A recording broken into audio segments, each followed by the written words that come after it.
What makes a film or show so gripping that we can't help but watch all the way to the end? Though they're different mediums, there's more overlap between screenwriting and novel writing than you might think. And today I'm going to reveal 5 key tactics that all novelists should steal from the world of film and TV to instantly elevate their storytelling. The first technique that screenwriters have mastered is something that novelists should study before they even write the first sentence of their novel. It's story structure. Great films and shows follow tight, carefully plotted narratives that keep the suspense high and follow specific beats that ensure a meaningful transformation for the main character. In fact, some of the most well-known story frameworks used today were created by screenwriters. For example, Dan Harmon's story circle is a take on the hero's journey that follows a cyclical structure through 8 key phases. The main character starts in their comfort zone, then ventures off into unfamiliar territory as they seek something out. And the narrative will follow their transformation over the course of that journey. Blake Snyder's Save the Cat method is immensely popular among contemporary fiction writers and was even adapted specifically for novel writers by Jessica Brody in Save the Cat Writes a Novel. This framework follows 15 story beats and lays out exactly where they should occur in the narrative to ensure that you hit every emotional pivot point precisely. This keeps the pace swift from beginning, middle to end and ensures an engaging read. Novelists, especially those who consider themselves pantsers, often resist story frameworks like this because they fear it will make their story feel formulaic or that it will be predictable or read like every other book out there. But remember that structures like these are a tool, and you can still very much be creative within the foundation that you build. While readers may not be consciously thinking about story structure or naming every plot beat as they encounter it in your story, they will know if your story structure is weak or foundationally off somehow. As a developmental book editor, I'm constantly helping authors refine their plot to be more effective.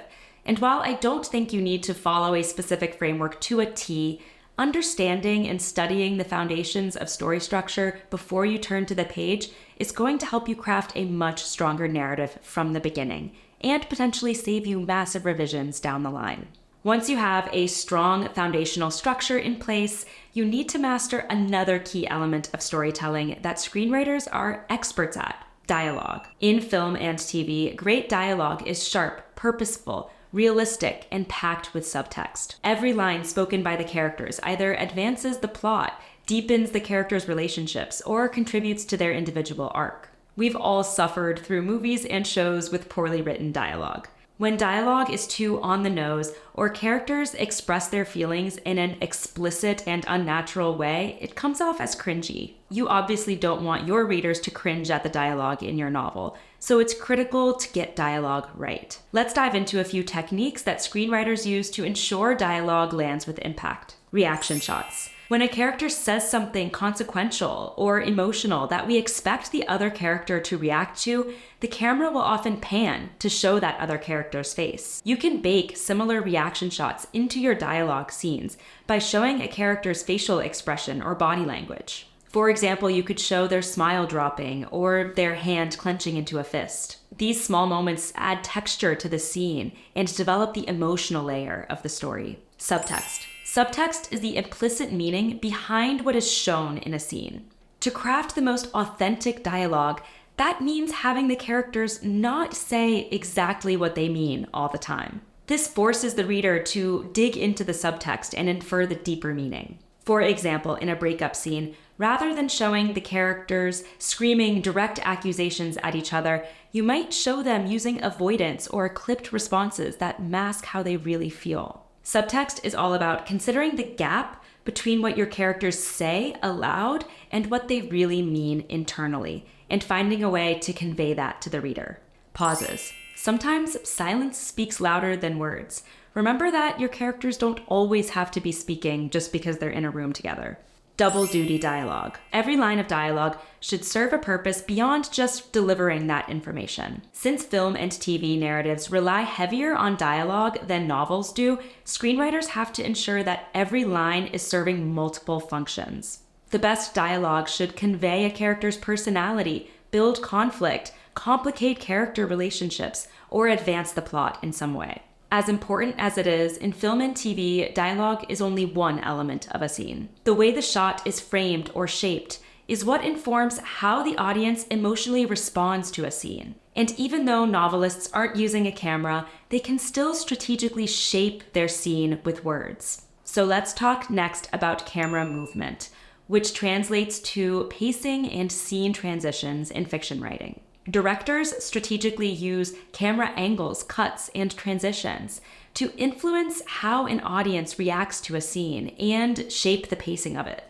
These techniques determine whether a scene feels slow and contemplative or fast and chaotic. Writers have the same ability to evoke these emotional responses by using written versions of these cut techniques. Let's look at a few. Cold open. This refers to starting a narrative right in the middle of the action with no exposition or explanation. You throw the audience directly into an urgent moment and intentionally disorient them to hook their interest. In a novel, that would mean avoiding long descriptive or expository passages and getting right into the heart of the action. You'll often see prologues or flash-forward scenes set at the beginning of a novel used as a cold open type technique. For example, in a murder mystery, the novel might begin with a scene of the murder or of the discovery of the body, and then the main narrative will back up to show how the characters got to that point.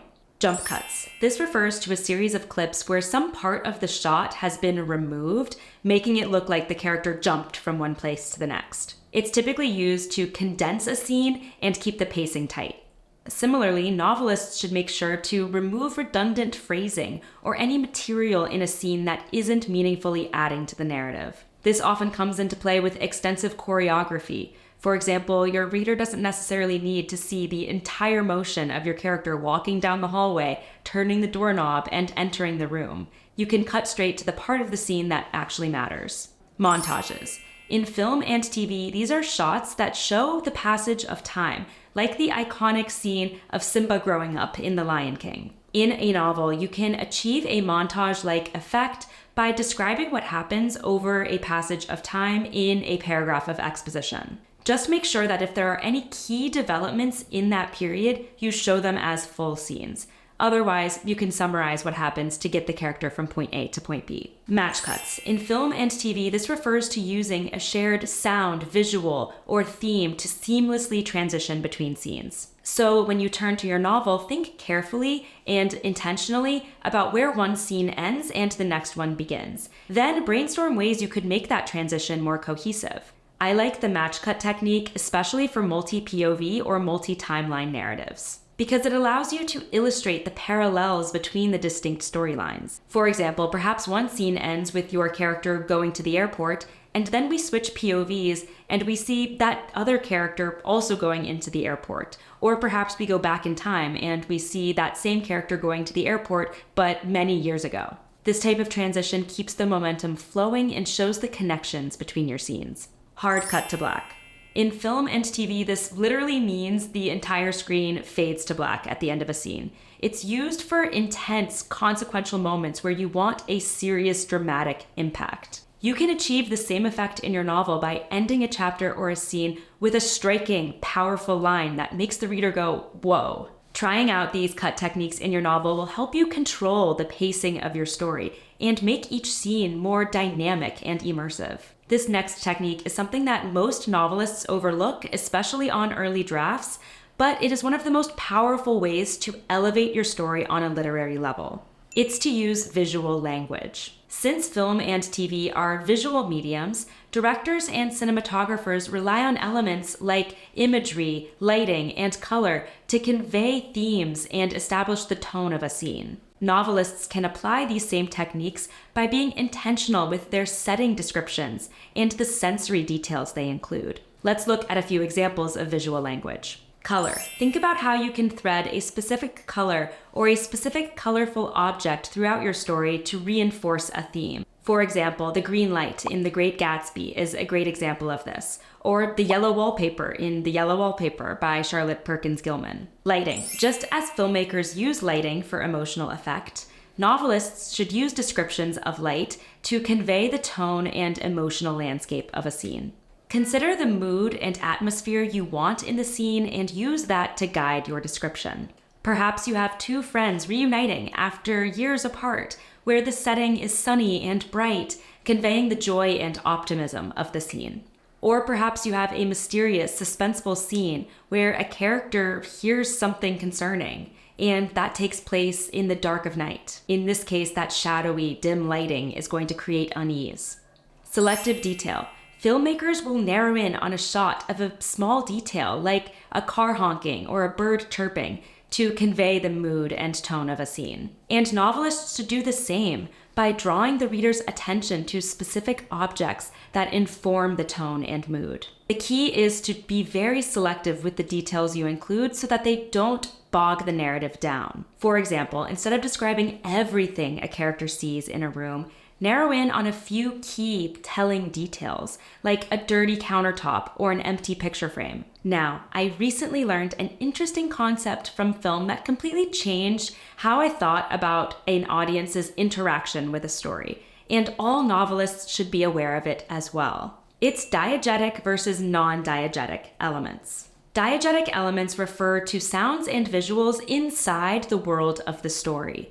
These are things that the characters are aware of and are reacting to, like a phone call or an explosion. Non-diegetic elements exist only for the audience, like background music, title cards, or voiceovers. These are things that the characters can't see, but directly influence the audience's experience of the story. Novels also have diegetic and non-diegetic elements, and as you look to develop in your craft, it's important to think critically about what your characters are experiencing versus what your reader is experiencing. For example, chapter break headers and placement of chapter breaks would be considered non-diegetic elements because the characters are not aware of them. Foreshadowing and dramatic irony are also non-diegetic elements because only the reader is able to pick up on those things. If you're writing in omniscient narration, your narrator's voice and their commentary on a scene would also be considered a non-diegetic element. Identifying the non-diegetic elements in your novel is critical